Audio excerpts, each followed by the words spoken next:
So when full-scale war started, ZDS immediately started to provide with emergency support to those protected areas we are not working with in Ukraine. That was my colleague Hanna, who works for the Frankfurt Zoological Society, FZS, in Ukraine.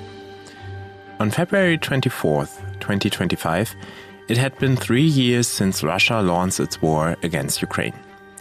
3 years in which the work and lives of our colleagues in the country have changed. Some colleagues had to go to the front line. Much of the nature in the eastern regions of Ukraine are now burned down or polluted with the oil and fuel from some vehicles. For example, forests and steppes, but also sensitive coastal ecosystems. In the last update on our work in Ukraine from the first year of the war, 2022, we told you about our emergency aid for the local national parks, which had to accommodate hundreds of people in their buildings. The protected areas in the Carpathians suddenly became a place of refuge for these people.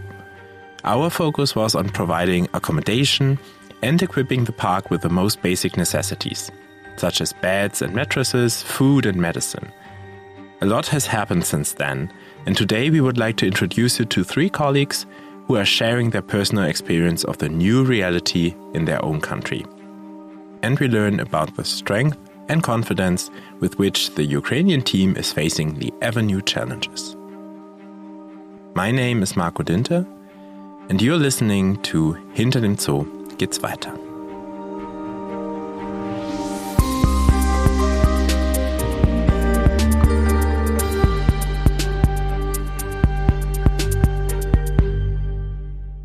Nature conservation in the face of war is our topic today, and we begin with an overview of what has changed since our last update in terms of cooperation with the Ukrainian team.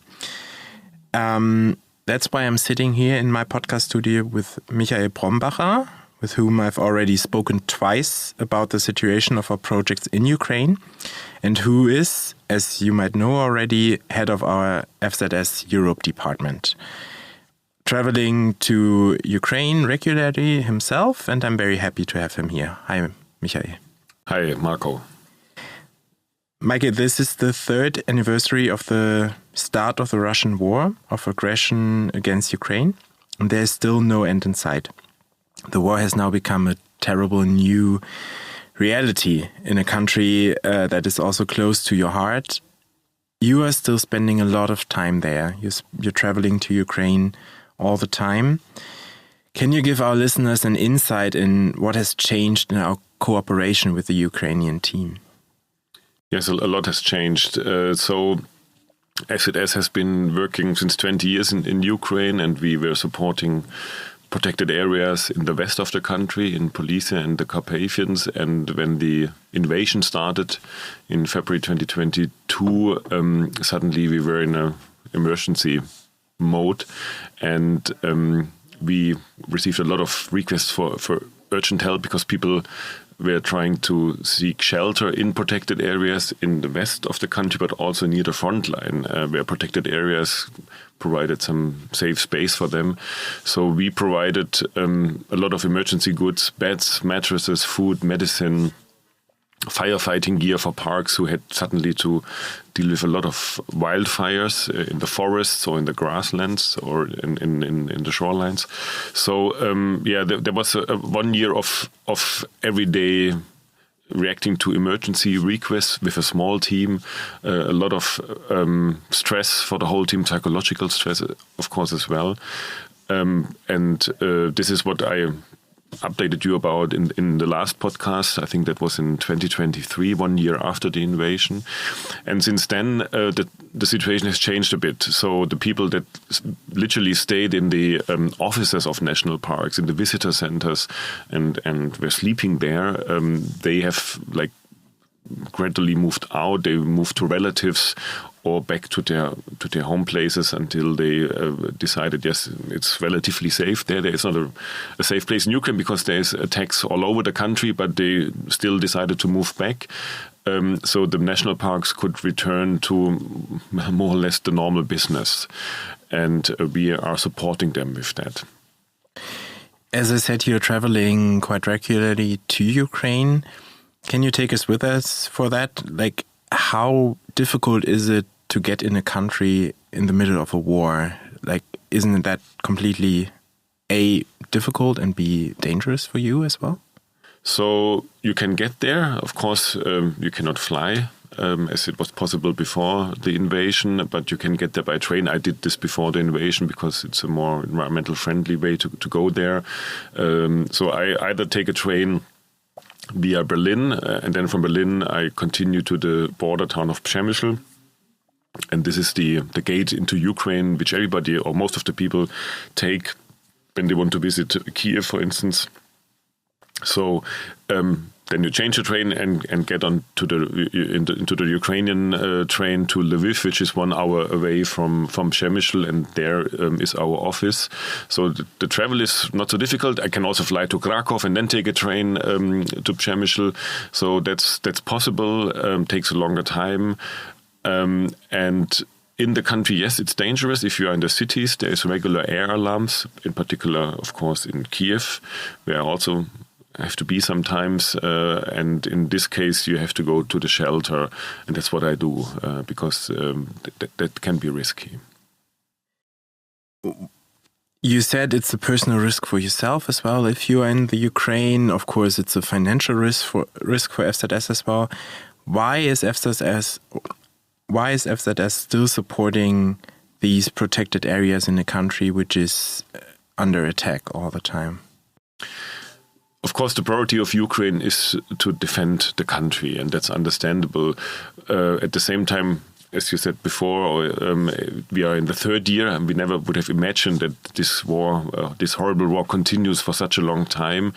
So, to a certain extent, life must go on for the people, even in these dark times. And protected areas, they have a function that is important for us conservationists or for humans, because they are rich of biodiversity. They keep the water away, so they have these natural values.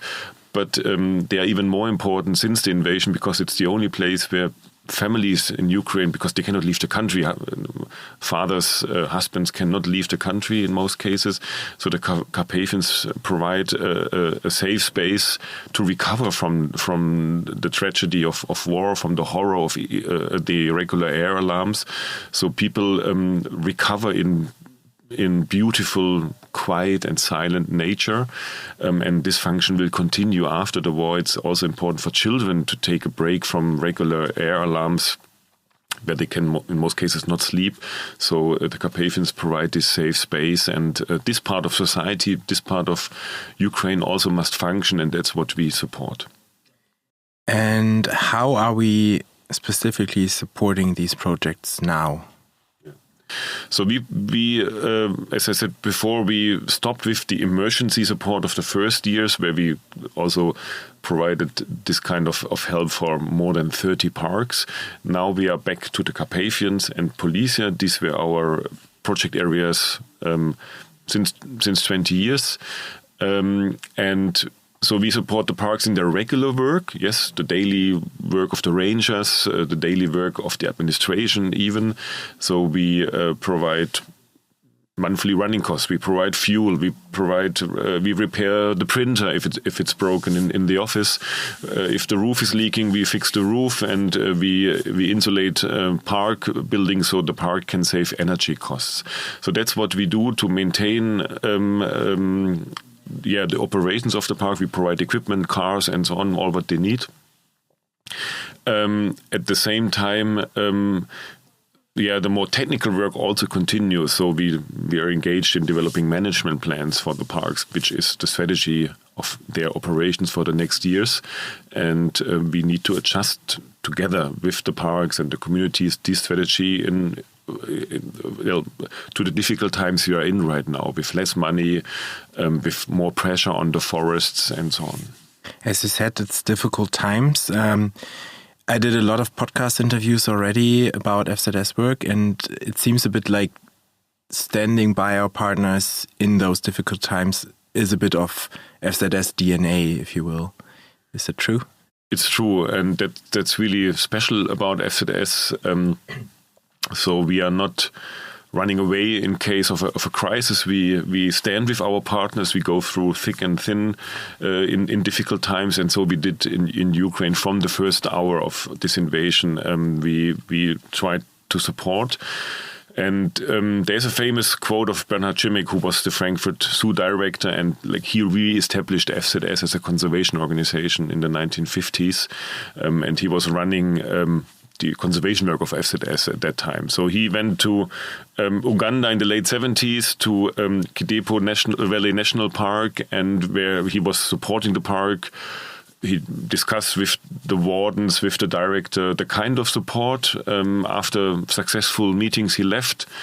And then the park was attacked, buildings were burned down, and one of the wardens followed Bernhard Cimic and said, "Mr. Cimic, now we don't need your help any longer because the park is destroyed." And Bernhard Cimic said, "No, this is the time where you need our help most." And this is what still FZS is about. And this is, I think, very special about FZS. And we have been like that in Ukraine from the first day of the invasion. Still, or you talked about buying cars, providing material and so on. It's quite costly. How are you funding the work in Ukraine right now?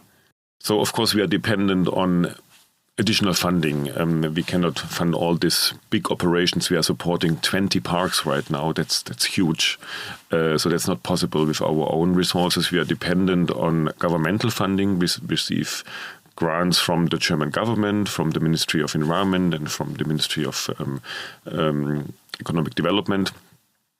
And but we also are dependent on private donations. They are really important, especially for the current situation in Ukraine. And with these private donations, we can operate quite fast and flexible. And this is what is needed in times of crisis.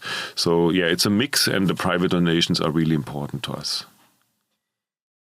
Right now, we are also very interested in the insights our Ukrainian colleagues can give us from the country itself, who are living there and doing their everyday work, supporting conservation in a very admirable way.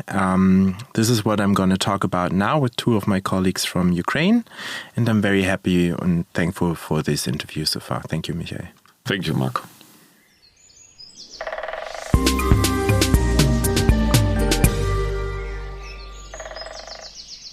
I'm right now online talking to Maria Halajko, a colleague of mine from FZS Ukraine, and I'm very happy to have her here on the podcast. Hi, Maria. Hi, Marco. I'm also happy to be here and nice to meet you. We're talking today about your work and the work of FZS Ukraine in the face of war. But maybe let's start with a short introduction of yourself. Could you tell our listeners who you are and what you do for FZS? I'm a project manager for protected areas management. So I work directly with protected areas in Ukraine and help them to plan their work, to improve the management in general, and also supporting different specific projects that we are doing within FZS Ukraine for protected areas in Carpathians. Maybe we start with another personal question, if I may. Where in Ukraine are you living? I live in Lviv. We also have here our office based in this city. Yeah, it's my hometown. I was born here and I live here. Yeah, we might put a map of Ukraine as well in our show notes, but could you maybe describe a bit where in Ukraine Lviv is and the general setting? Lviv city is located in the west of Ukraine. So this region is not affected by war to the highest scale because it's not close to the front line. So we are affected by the war, but not to such high extents like other regions in Ukraine that are close to the front line. For example, like east of Ukraine, south of Ukraine, and northeast. But still, your life has changed, I assume, since the beginning of war. How do you experience those changes in the country? Yes, I clearly remember the first days of the full-scale war. So I remember that many people, including me, did not believe that the full-scale war would begin. Of course, we watched the news about these warnings, but we didn't believe that it will happen to the full scale. But when it happened, it was a big shock for all of us. And during these first days of the war, we were just very afraid because we didn't know what will be tomorrow. So I would say it was a very big change that changed all of us. But for this, I want to add that during these first days of the war, we didn't know what to do. We were just like stuck. Also me, I didn't know at all. And then I remember our big FZS family, just immediately within these first days, we decided, so we have to do something. We have to help people who are directly affected by the war from the frontline regions. And I remember during these first days, it was a big support that FZS provided, especially this even mental support, because we knew that we are not alone. And it was very, very great support as direct physical. I mean, we provided lots of emergency support to Carpathian parks, to parks in Polisia, also to parks that are located in the frontline regions. But also, as I said, this mental support that we knew we are not alone. We have our great colleagues from FZS, from Germany, that helps. So this was really cool. Thank you for that. Yeah, I remember those days when we were collecting blankets and everything here in the office in Frankfurt. Now the war is already going on for 3 years. How has things changed? You said you were very, shocked or surprised in the beginning. Did it become a bit like everyday life for you right now? I would like to say that, of course, we are used to many things that are happening right now. For example, air alarms, checkpoints at the roads. So we have to always go through these checks. Of course, we are used to these things, but still I cannot say that this is something basic and we do not pay attention on that. It still affected our lives a lot and we suffer. Of course, we suffer from all of this, and especially when we have close people that are in the army that are affected directly. So this news also like very difficult to handle. I can imagine that, or hardly imagine how it would really be, but I'm very sorry for that. Thanks for giving us such an intimate view on your life right now. I'm very thankful for that. You are part of the team of FZS Ukraine. What is your current role there at FZS? What are you doing there? So currently, I work, as I mentioned, in protected areas management. Also, I would like to add that in these first days in the full-scale war, when FZS started to provide this help, I was responsible for the support that was provided to the protected areas and internally displaced people in the front line. So these were the protected areas in southeast, east and north, northeast and south of Ukraine. And we did a big work in that direction. And we provided lots of goods. And I remember the first requests were from a protected area, Sveti Gore from Donetsk region. It was very cold at that time, it was winter, and they asked for potbelly stoves. And we were searching immediately for these potbelly stoves. We provided them. It was challenging because at that time it was already high demand for these stoves, and it was difficult to find the available in stock. But we provided. Also, we provided lots of firefighting equipment, food, hygiene products. So it was like a day and night work and support that we provided together with our team to these protected areas. But again, as was mentioned, FZS Ukraine, these areas are not the core for our work. We work with protected areas in Carpathian and Polisia regions.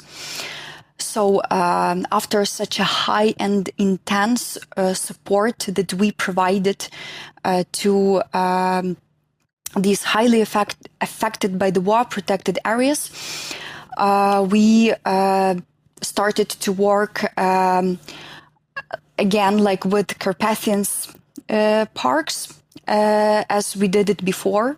So we were trying to renew our activities that were planned before the full-scale war. And now, personally, I work with protected areas management. We develop for them management plans so they can manage their areas according to the modern international approaches and international standards of the conservation. So we develop these management plans, and we help and support protected areas then to implement them and do their work effectively. What can be part of a management plan, if I may ask? Because some listeners might not know this term. In simple words, the management plan, it's like a strategy for the park for the next 10 years. So they know specifically which results they want to achieve and what are the objectives for that, but also what are the concrete and specific actions that they have to do on a daily basis. In Germany, Ukraine has been in the news mainly because of the war, of course. Tell us, why is nature conservation, especially keeping and managing these protected areas, which you are talking about, so important right now? I mean, people might be wondering about priorities. So, first of all, Carpathian region is very important in terms of biodiversity. We have very valuable ecosystems in Carpathians, namely primeval forests, but not only. And these are like hotspots for biodiversity, and they are very unique and very, very specific. So they are not in Europe anywhere else. That's why it's very important that we have to conserve them, to preserve them, because if we don't do it, they would be damaged. They wouldn't be preserved to this state that we want to see them. And it will also affect all the ecosystems that are connected to ecosystems in Ukraine. I mean, other ecosystems in Europe, because it's like the whole and complex one system, like one reach. And if we look at the map of Ukraine, we can see that these regions that are directly destroyed by the war, the nature there could be recovered, but we don't know for how many years. Maybe 200 years, maybe 1,000 years you would need to recover. So And I think our task is to conserve what we have, these very unique ecosystems. That's why it's very important to do it even when we have war, but we still have to continue our work and activities, because if we don't do it, we can lose it forever. And why is it so important for the people around the protected areas? So people who live close to protected areas or even within the protected areas, they of course benefit from protected areas. First of all, it's ecosystem services. So they have fresh air, water, but not only them, also the visitors that come to these areas. They also could receive all of these ecosystem services. So people who live close to these areas shall understand that it brings them lots of advantages and benefits. If we don't preserve, it would also lead to natural disasters to people who live close to these areas, like floods, landslides, and etc. So unfortunately, there is some issue that not all people understand, that even like a flood, it's already a consequence that the nature is not conserved in a good way. And also, especially for people who are affected by the war, they can come to protected areas and also to recover, to have recreation activities there, even to breathe, to walk around. So we shall understand that we have lots of advantages from this. And you are protecting that, which is amazing. You already said you write management plans, or you help writing management plans. What are the challenges right now where is FZS crucial for the operations in the national parks or in the protected areas? So the main challenges are that many protected areas employee, they are called to the army. So protected areas are struggling because they understand that they don't have already these specialists, experts in their institutions, protected areas that work on specific topics, for example. And also from our own experience, when we visit protected areas, people there share with us their opinions, their feelings. For example, there are people whose husbands right now are in the army, and they talk to us, they share these, so we also support them in such like mental way of support. Of course, we also support them with their needs. One of the biggest challenges that protected areas face is their daily operation. So due to the war, the financing of the protected areas was reduced. And that's why there is no sufficient funds to maintain and to provide this daily operation of the parks. And we help them in this direction. For example, we provide them fuel. This fuel is needed for patrolling, for science work, for also conducting eco-educational activities. We also provide them with office and household supplies that are also needed on a daily basis. We pay them licenses, for example, for accountings or other softwares. We also provide protected areas with generators, because as you know, we have blackouts in Ukraine due to the rockets attacks. And also when the full-scale war started, we visited protected areas. We made assessment on how many energy they consume and which batteries, which generators they need in order to do their work. So we provide them with these like energy supplies. We also opened a car repair service. It's opened in the Carpathian National Nature Park, where we fix the cars, the vehicles. It's all vehicles from all protected areas that we support, so they can come to this car repair service, and we will fix their vehicles. And also, we even have mobile car repair center. It's like a minibus, but which is specifically designed and maintained in order to fix the car. For example, it's one car which is quite remote, so our mechanics can drive to them and fix this vehicle. For 2024 year, we repaired 115 vehicles of the protected areas in our car service station.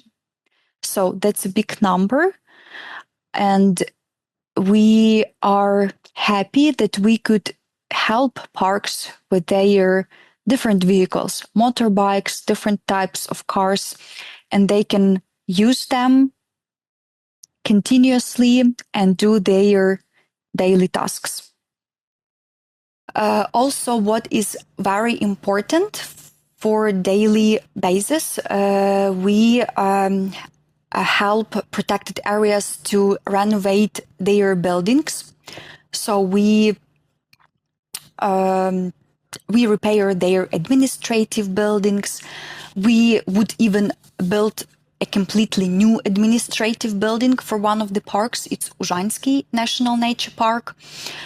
We also built ranger huts. For example, Verkhovensky National Nature Park, they have very remote and difficult to access area, and their ranger service, they have to patrol this area, and it's not easy when it's remote. You have to stay somewhere, you have to have some warm place. So we built for them ranger huts, so they can make patrolling in a more comfortable way. Also, we help to create eco-educational sites, also for eco-educational work for kids, for different groups of society that can come and learn nature and have good experience.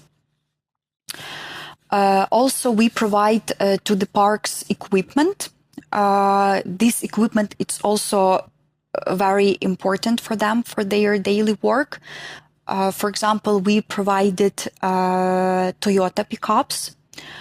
We provided 31 Toyota within Support to Nature Protected Areas project. This is the specific project funded by German government.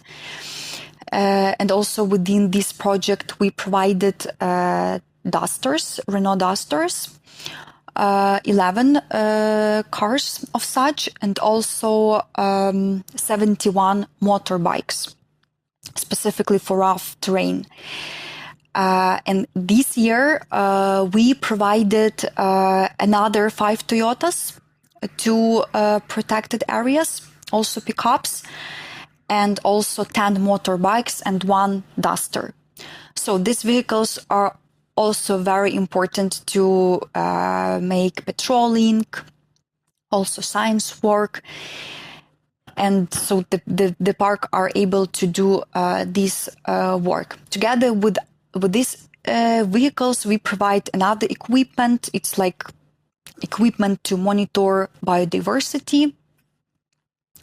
For example, camera traps, smartphones, tablets, binoculars, tree calipers, so different equipment. So the parks are able to monitor their species and understand in which state are the biotopes and what has to be done in order to improve the state.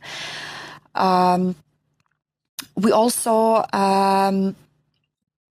support the communities who live within protected area or close to the protected areas. We provided we implement some specific microgrant scheme. It's a special scheme where we select, where we announce like help for people who have some good initiatives. It's like local communities, they can apply for this program. And then there is a special committee that assess these applications. And we made like final selection of these winners, and we provide these micro grants.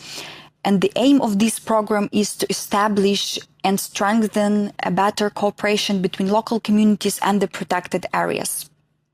So in total, we have like 25 local communities that can apply for such program. And this program is also funded by German government within Support to Nature Protected Areas project. And we already conducted first round. And within this first round, we supported 17 local communities with their ideas and projects. And now we are implementing the round 2, where we select and support 13 communities. So it's different projects that they apply, and we provide them grants for that. And it's very nice because it really strengthens this cooperation, and people support the protected areas more, and they realize that they really could benefit because they live close to protected area. It's not the bad, because some people could say, oh, it's not good because we have restrictions and so on. But it's not restrictions, it's really benefit for them. So what are the challenges for the protected areas on a daily basis? How do I need to picture that?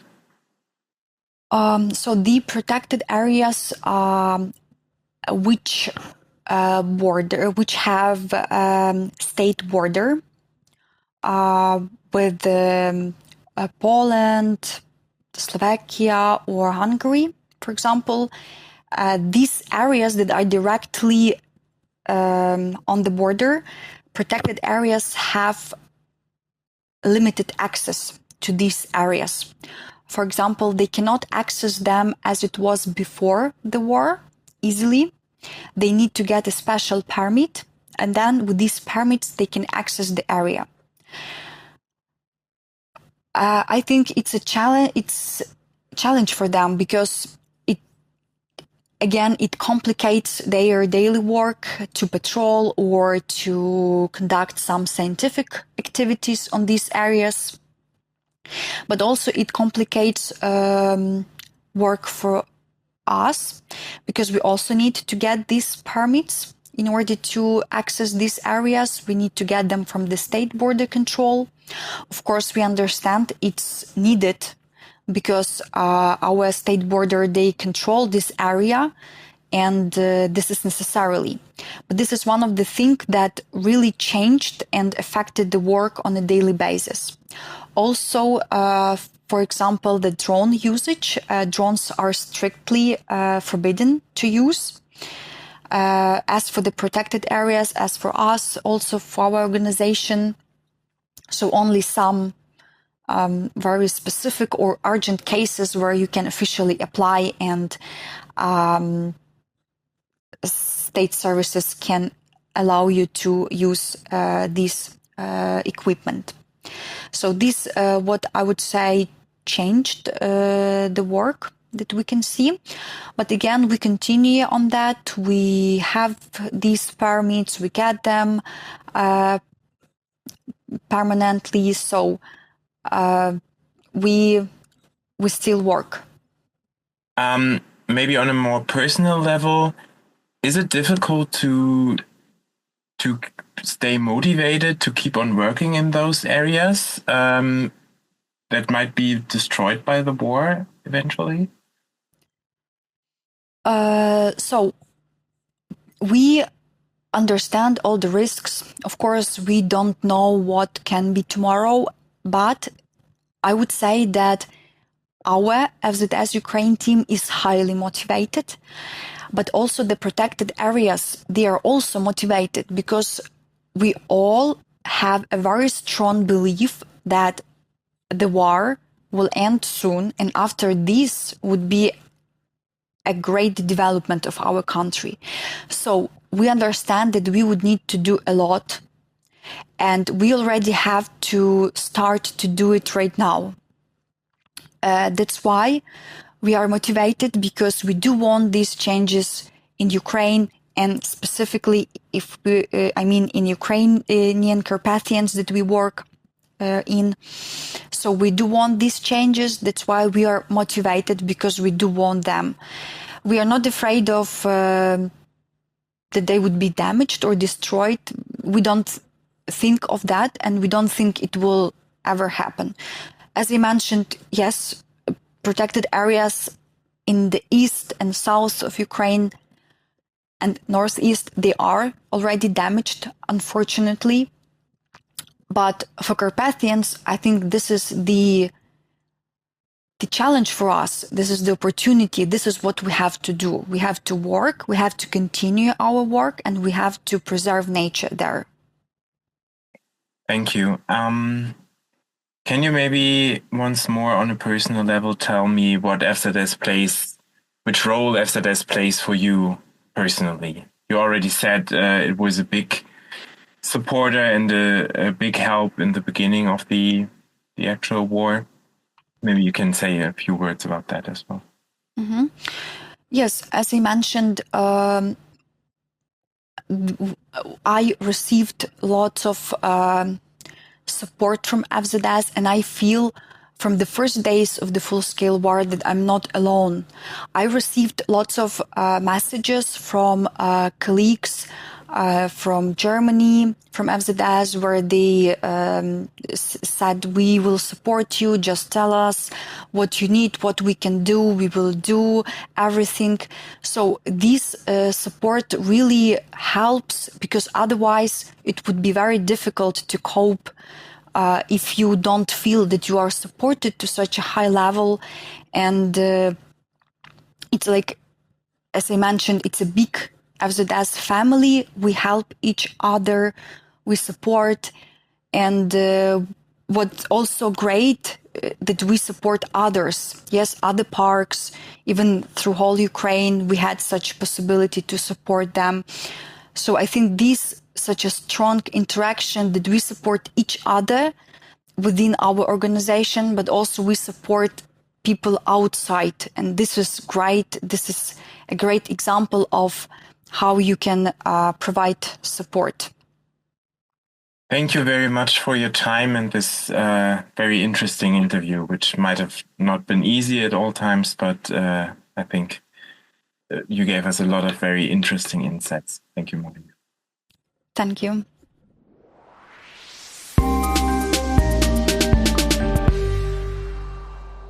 Right now I'm talking to Hanna Kuzo, who's working for FZS Ukraine, and I'm very happy to have you here online with me. Hi, Hanna.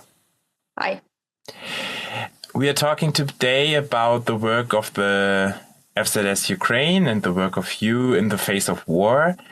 But maybe let's start with a simple introduction of yourself. Could you tell our listeners who you are and what you do for FZS? I'm working in FZS Ukraine since 2019. I used to work as communication officer, and now I'm working as a coordinator of environmental education programs in protected areas in Carpathians. We are running Carpathian program for a couple of years, and we are supporting Carpathian protected areas in different fields. And like 2 years ago, we started to support them in environmental education too. So it's my field of work, environmental education, supporting their educators of protected areas, organizing different trainings for them, etc.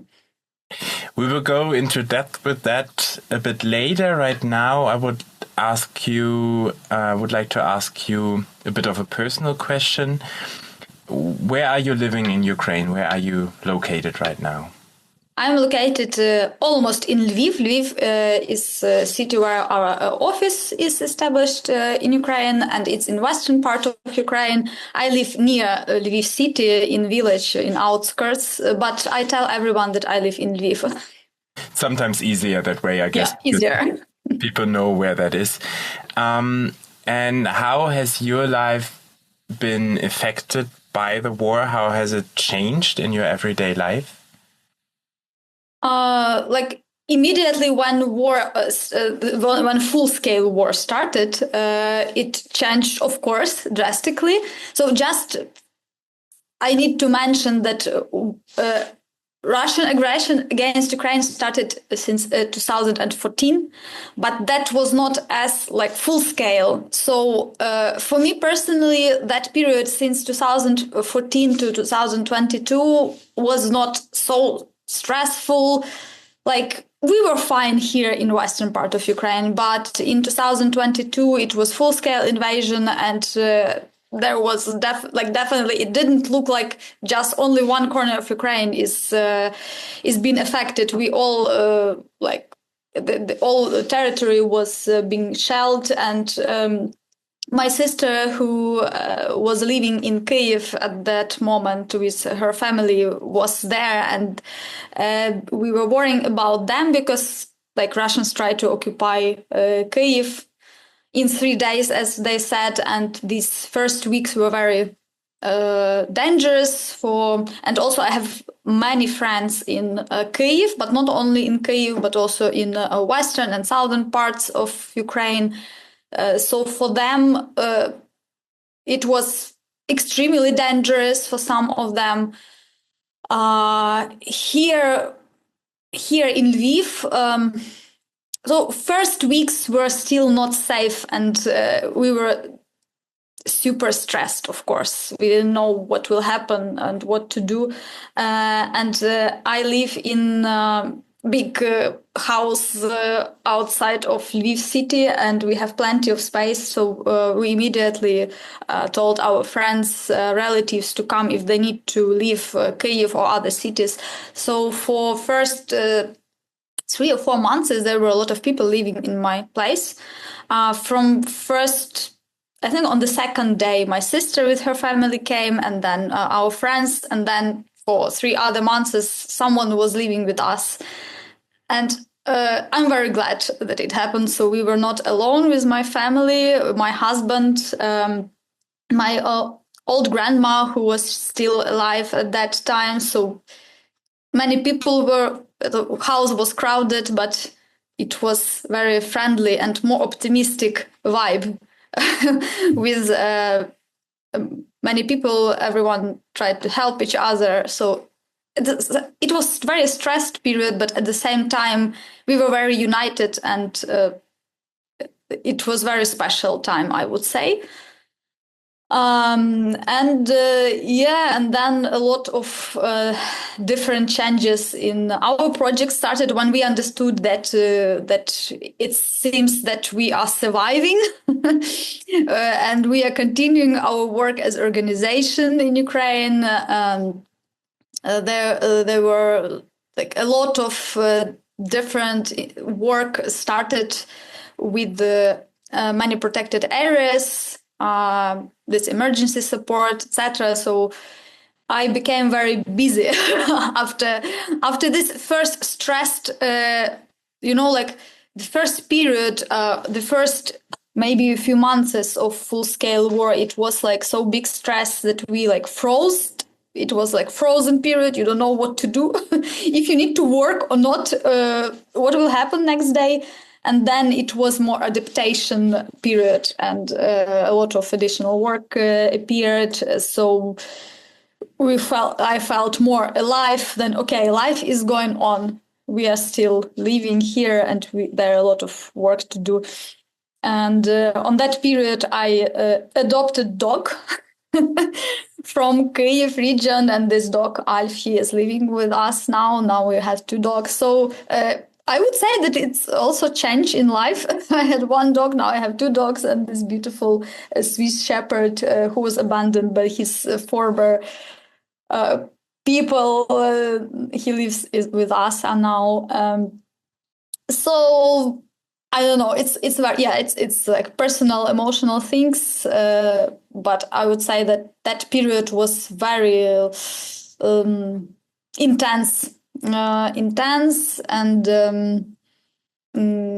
also my grandma, it was like, for me it's also special because my grandma who used to live in this house, she was born when Second World War took place, and she passed away during this Great War. And for me it's very sad personal thing that she had to live from war to war period.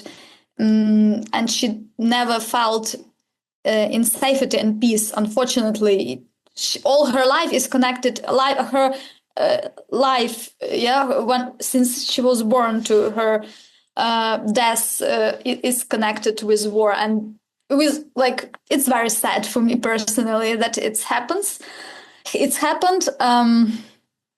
And that's sad, but it's our reality. Yeah. And still, I'm lucky to live in the western part of Ukraine and not to be affected as much as some of my friends from Donetsk region, for example, who are working in protected areas there. And I was in some protected areas in eastern part of Ukraine, and I'm very happy and lucky that I was there before full-scale war, because now it's polluted by landmines. It's very dangerous, and I'm not sure if there would be any other possibility in future to visit those awesome areas, very beautiful nature areas, national parks and reserves. That is also a very sad part for me because I love nature. I am ecologist by my diploma, and I'm ornithologist also. And for me, this thing to realize that there are so many beautiful nature places in your country which will never be safe to visit again. That is dramatically sad for me. It's not fair. It's very also frustrating. It's very sad, and at the same time, you need to adapt to this reality and to say, okay, now we just need to live with that. That's sad, but you cannot change it. No. Still, we all hope for peace, of course, and also FZS headquarters is standing with you. You are part of FZS Ukraine. You're part of the team. You already said you're working in environmental education. Can you tell us a bit more about it? What's your everyday work, basically, you are doing there? Mm-hmm. Yeah, we are supporting protected areas and their work for environmental education. So every national park in Carpathians or nature reserve, they have educational workers, like educators who are having their yearly plan, and they're doing a lot of different kind of events, educational events. So our goal is to slightly shift their educational work from inside building events to outdoor education. All these protected areas have beautiful nature areas, of course, and in my personal opinion, and as the DES, we believe that kids should get to know nature, that they're outdoor on nature, not inside the classroom, not via photos on slides, but by touching trees, yes, and listening to the sound of nature. And these, of course, educators have outdoor events before we started work with them, but it's more complicated to organize outdoor event than to go in school and have a couple of classes there. And usually it's connected that parks, they don't have resources to organize such events. They don't have transport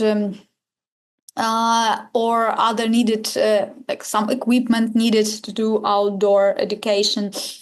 So we I visited every protected area we work with. I made an inventory, I interviewed all educators and tried to find out what they struggle the most with. So what are limiting factors for them in their work. And also I tried to understand how they plan their education and what we would like to do there. So now, you will cut this blah, blah, blah parts when I try to remember correct words. Sorry. Yeah.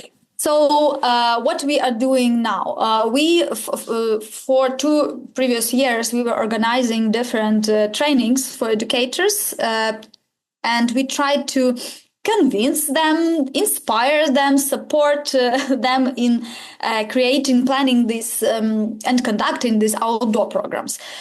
So we made, for example, with my colleague Lucy Fleischhauer, we organized training about planning of outdoor programs by creating Zing tables, which can keep your program structured. So you can also pass this program to your colleague when someone new are coming to your team. And also it's easier for you to conduct program when you have proper nice plan. Also, we made training about nature interpretation. This also we found out that a lot of educators struggling that they are not biologists or ecologists, so they don't know enough about wildlife. Usually they are like pedagogical workers. They used to be teachers in schools or kindergartens, and they just don't have this background in environmental sciences. So we are trying to help them to find this information. We are communicating with them very often by doing individual calls. Also, of course, on trainings, we talk with them and we give them try to answer their questions, and it's like a lot of ongoing work connected with this direct communication with every educator, and it's really helpful when you work individually with them. They are opening up, and in groups people usually are afraid to ask questions, like it usually happens, but one-to-one, it works better. So we are having a lot of calls or usually it's online meetings with educators. Sometimes we visit them. And all this communication is aimed to inspire them and to help them to organize and conduct outdoor programs. So also we... big part of our project is that we already bought 2 environmental education buses. Mm-hmm. Those buses which can reach far destination on a bad road, which usually in Carpathians, in mountains, you don't have a very good quality roads, and it's also limitation factors. And usually parks don't have any kind of transport for bigger group. So it's hard to find. School buses are not always available, and also the school buses, they cannot reach very distant locations, or they cannot be driven on a bad road. So these 2 buses, which we now have, we are starting a couple of weeks ago. We start to this online registration from protected areas for these buses. We have online form, and they upload their programs, and then we register there in online calendar, so they see when there are free days and they can apply to use bus.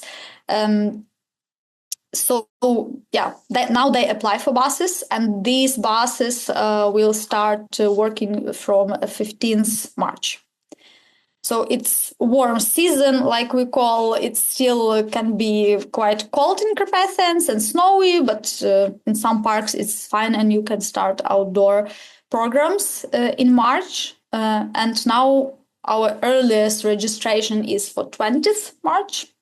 Maybe someone will register for earlier date, and I'm waiting when it will start working. Our buses nice, branded, and I'm very curious and I'm very excited.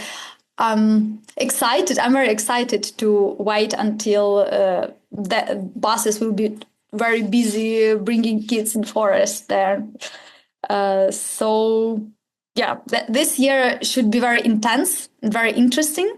And it's something new personally for me coordinating such work, but also for educators. They used that they don't have transport and they just never planned such events. They very rarely did outdoor, and now they can plan, and it's like challenge for them, but also very interesting for some of them. They're excited also. It's a big part of our work. Yeah. And another big part is creating environmental education, like places, locations where you can do cool outdoor education. So we choose 3 different locations, really in the nature. They are like really cool, distant from big settlements, or even in the middle of forest. Usually, like national parks or reserves, they have different buildings. And not always these buildings are in very nice condition, but if they are in the middle of nature, they potentially can be very good for outdoor camps or one-day programs.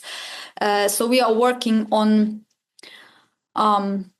creating on these locations the, minimum conditions for outdoor programs. So you need like toilet, showers, some platforms for tents, for example, some place together with kids. Like it should be very simple. There are no major building construction planned, but still like some general works to make this location like a little bit comfortable for outdoor camp.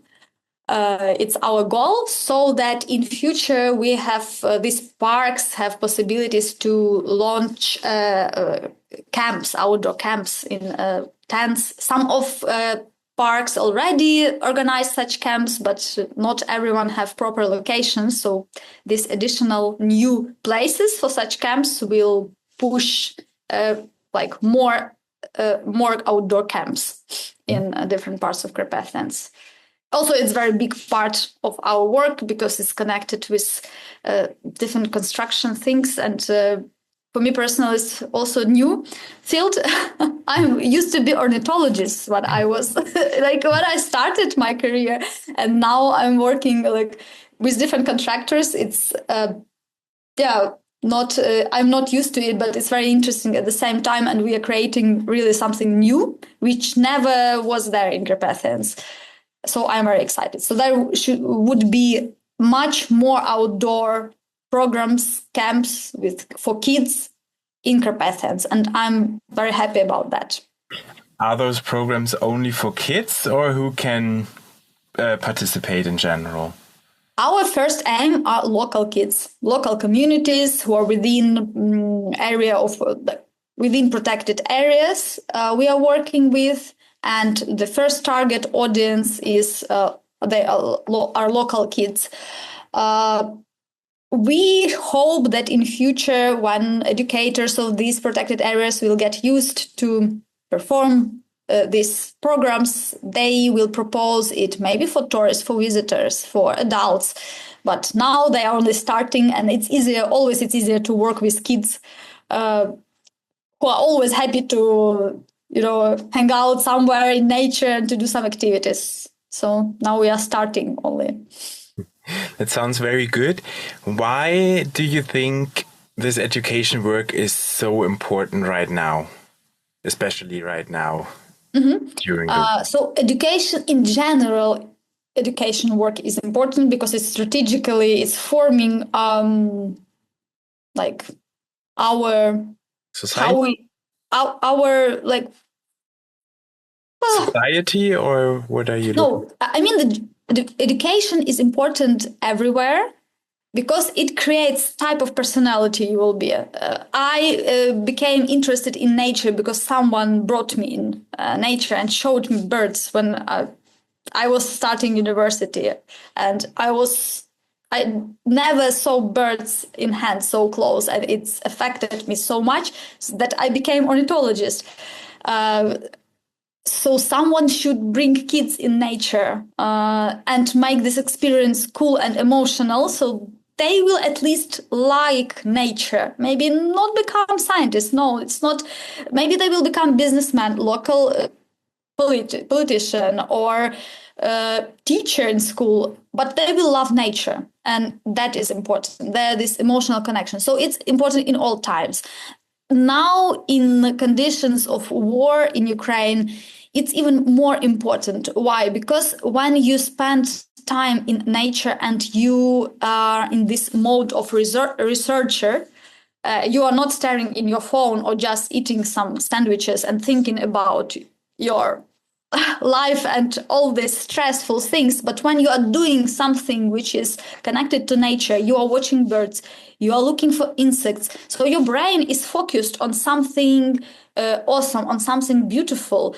You are finding out something new for you. It's good for your brain always, but you are focused on something which is not which is not stressful for you. And, like for adults, it's also very important.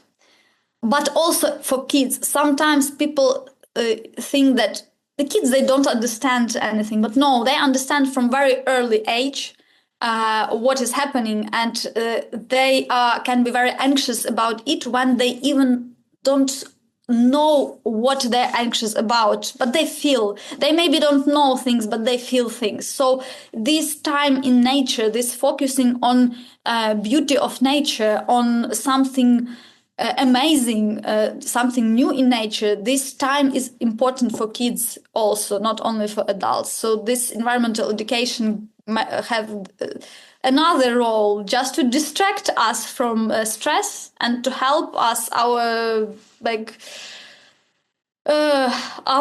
psychic to survive.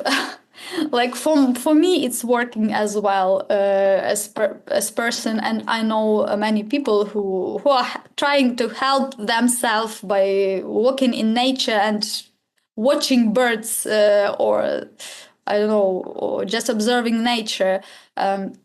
Because you can walk in nature and think about news, and you will be stressed. But when you search for something in nature, you are busy. Your brain is busy. So it's really important for kids, for adults.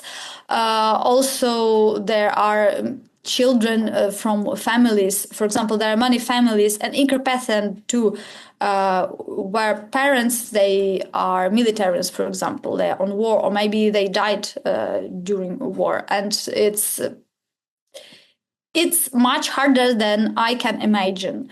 But how can we help these kids? At least we can help them to smile, to have some cool experience, to have a nice time with their mates, their outdoor, and to make them at least happy for those couple of days. And this experience for them, it's very important, and it can be crucial for them. Maybe for us, it just our kids are having fun, but maybe for some of kids, it's saving them. So I think that now environmental education is becoming even more important in Ukraine in these conditions of war. And where are the challenges you are facing also because of the war? Did the work itself change? Yeah, so in western part of Ukraine, we don't have as many attacks, shellings, for example, missiles, as on eastern part or even in Kyiv, but still there are risks. We have air alarms, and you never know if this air alarm is really dangerous or it will be just air alarm and that's it. So potentially it's danger every time it's air alarm. So you should be in a shelter somewhere. Better to be in safe place. When you work with school kids within school program, it's also an official, like you should be in place where you can find shelter quickly. So sometimes some schools, some parents, they are afraid to let their kids go away from school, for example.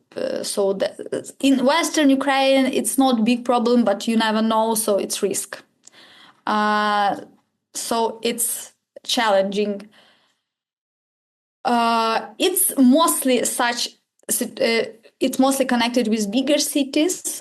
In Carpathian, in small villages where our protected areas are working. Usually, it's not an issue, and in those regions, the air alarm is not so often as in Kyiv region, for example, or in the eastern part of Ukraine. But still, there are some situations. That's the main, I think. If I remember something else, I will tell you later. Okay. You now talked about how the war is affecting your work, and you already mentioned protected areas in the east of Ukraine being destroyed maybe for forever, basically. How do you stay motivated? Is it difficult to stay motivated with your work if you're thinking about areas getting destroyed completely, protected areas? Like emotionally, it's hard. I just try to focus on those things which I can change. When you are thinking about those damage which is there, like you cannot change it, and it's so dramatic, and it's really tragedy for nature, for people, for our country, and we should remember it. We should we should remember it, and maybe if there are opportunities to help, we should help there. But here I can do something. And even people who moved from eastern parts to western part of Ukraine, many of them are living in Carpathian as well. And in our national parks and reserves, some events are being organized for internally displaced people too. Especially in the beginning of war, when there were a lot of people living in even in buildings of national parks. Now it's not so intense and as in 2022, but still there, like in Carpathian, there's still a lot of people living from eastern part of Ukraine. For them, it's also like very good to have this, let's call it, safe place. Carpathians are much safer than other parts of Ukraine. So to feel safe and to sleep without air alarms, to sleep without shellings out of your house. So, and this beautiful nature, which is so different from nature in eastern part of Ukraine. Their nature is also very beautiful, but to see mountains, forests, it's a very emotional experience, really, even if you don't know about nature a lot, but still it's very emotional. And when you have this additional information, exciting information from educators, it's even more. So for those people who came in Carpathians during last 3 years, it's like for those who are participating in protected areas events, it's good, I think. Yeah. And I'm glad that parks are trying to help those internally displaced people. And what role does FZS play in that? And also for you personally, like which role has FZS in the whole war context for you? So when full-scale war started, ZDS immediately started to provide with emergency support to those protected areas we are not working with in the southern and the south or eastern part of Ukraine, and it was like very critically important just to survive those people to workers of those areas. Also, ZDS provided a lot of emergency support to Carpathian protected areas for those many internally displaced people were living there, and they needed place to live, like mattresses, food, other things. So it was like ZDS really did a cool job because. We managed to do it very quickly, immediately. This immediate response was very important because people started coming during first days of full-scale war, and you immediately need to help them somehow. So that helped immediately, and it was very important. And and also what is after this first stage, intense stage. What is important that ZDS is supporting protected areas, and in this reality which we are now, protected areas have never had big finances from governmental budget, and now it's even less, much less. So they lack money even for petrol to go for patrolling their area. They even don't have budget to put petrol in their cars. And when you are talking about environmental education, it's not even on the first place. So what ZDS is doing is supporting the current work of protected areas, so supporting with operational costs, just to give possibility to national parks and nature reserves to do their everyday work, which they should do, but they just don't have finances because we have war in our country. And it's really great. It's a big amount of resources and coordination is being done, but it's making happening that protected areas are still functioning, and that's very good. And I know that there's also a lot of third-party funding for that, like donors who give money to FZS and then be forwarded to you guys. Mm-hmm. Thank you so much for your time and this very interesting interview, Hanna, and keep up the great work with your team. That is really amazing in these difficult times. Thank you. Thank you.